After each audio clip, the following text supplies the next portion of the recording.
Pemerintah berencana akan menambah impor komoditas pangan dari Amerika Serikat. Penambahan impor pangan diklaim Menteri Perdagangan Budi Santoso tak mengganggu program swasembada pangan nasional. Ini kan kemarin pertemuan dulu, habis itu kan nanti pasti akan negosiasi yang lebih detail. Jadi kita tunggu aja kan, kemarin kalau beliau sampaikan 2 bulan harus selesai kan.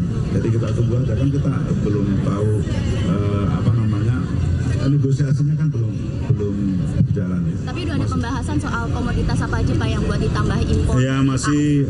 Jadi kalau dari kita masih sudah mempersiapkan. Itu apa nih Pak? Mungkin saya belum ngomong dulu ya, sudah kami persiapkan semua termasuk strateginya seperti apa. Tapi nanti kan ketemu. Ya pemirsa, pemerintah Indonesia resmi memulai misi negosiasi dengan Amerika Serikat terkait tarif impor baru. Pemerintah Indonesia mengusulkan kerjasama bilateral yang saling menguntungkan dan menawarkan untuk mempermudah operasional perusahaan Amerika Serikat di Indonesia.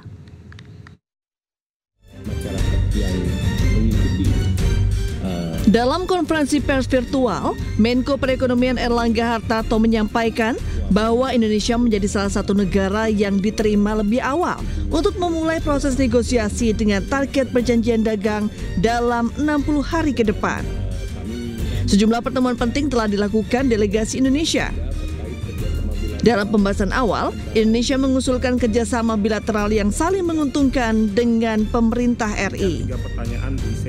Salah satunya Indonesia juga akan mempermudah iklim bisnis yang aman bagi perusahaan AS yang beroperasi di dalam negeri. Bahwa Indonesia akan meningkatkan pembelian energi dari Amerika Serikat, antara lain LPG, kemudian juga crude oil dan gasolin. Juga Indonesia berencana untuk terus memberi produk agriculture, antara lain gandum, soybean meal, dan juga Indonesia akan meningkatkan pembelian barang-barang modal dari Amerika. Kemudian Indonesia juga memfasilitasi perusahaan-perusahaan Amerika Serikat yang selama ini beroperasi di Indonesia. Sebelumnya pemerintah Amerika mengumumkan bahwa ekspor dari Indonesia akan terkena tarif 32%, namun akan ditunda selama 90 hari demi membuka ruang negosiasi. Proses negosiasi dipastikan terus dilakukan hingga pekan depan, dan upaya menggandeng asosiasi di Amerika Serikat juga dilakukan demi menjaga posisi tawar Indonesia yang lebih baik. Tim iNews melaporkan. Pemirsa, pemerintah Provinsi DKI Jakarta akan menggratiskan moda transportasi publik di Jakarta untuk kaum perempuan saat Hari Kartini 21 April 2025 nanti. Bebas tarif seluruh moda transportasi publik juga akan diberikan Pemprov DKI untuk semua jenis kelamin pada 24 April mendatang bertepatan dengan Hari Transportasi Nasional.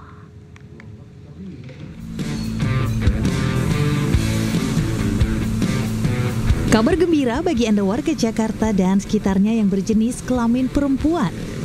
Pada peringatan Hari Kartini 21 April esok, semua kaum hawa akan bebas menumpangi moda transportasi publik di Jakarta secara gratis alias tanpa dipungut tarif. Selain bus Transjakarta, transportasi publik yang bisa ditumpangi wanita secara gratis adalah MRT dan LRT.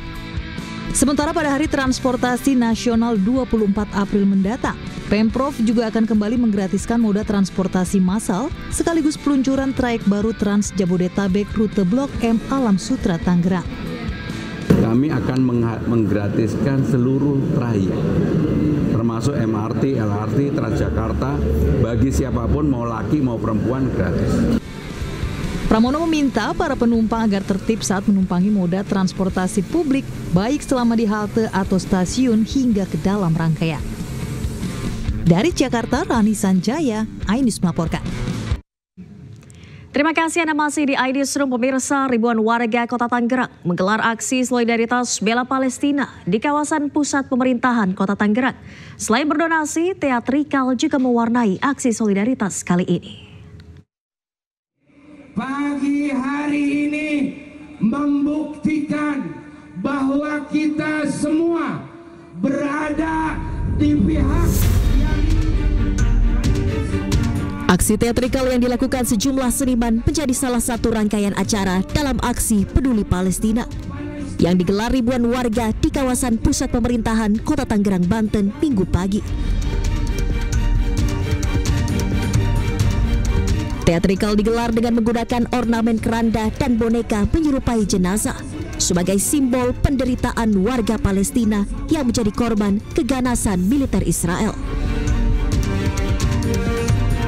Massa juga membakar foto Perdana Menteri Israel Benyamin Netanyahu sebagai bentuk perlawanan terhadap perang yang dilakukan militer Israel terhadap bangsa Palestina.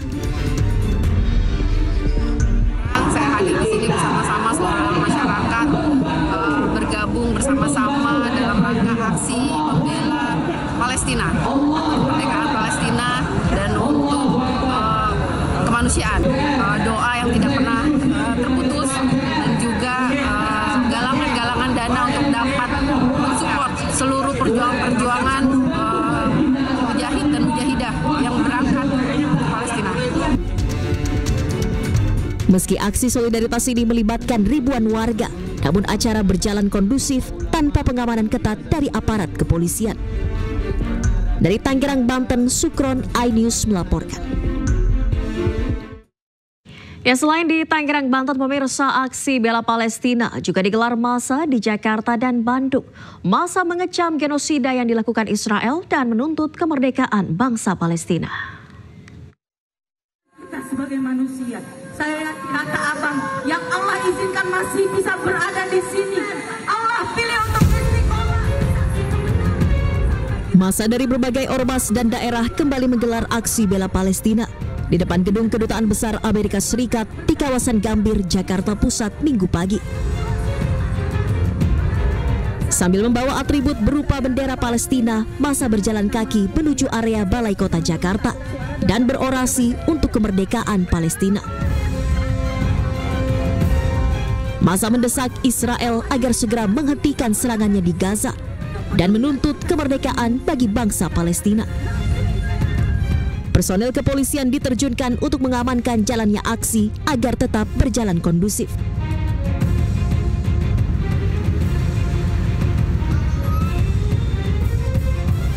Selain di Jakarta, puluhan ribu warga dari berbagai daerah di wilayah Jawa Barat juga menggelar aksi bela Palestina di Kota Bandung, Jawa Barat pada Minggu pagi. Aksi digelar di beberapa titik, mulai dari titik kumpul di Masjid Pusdai Jabar, Gedung Sate, hingga Gedung Merdeka Jalan Asia Afrika. Peserta aksi berasal dari berbagai usia, mulai dari anak-anak, remaja, dewasa, hingga lanjut usia.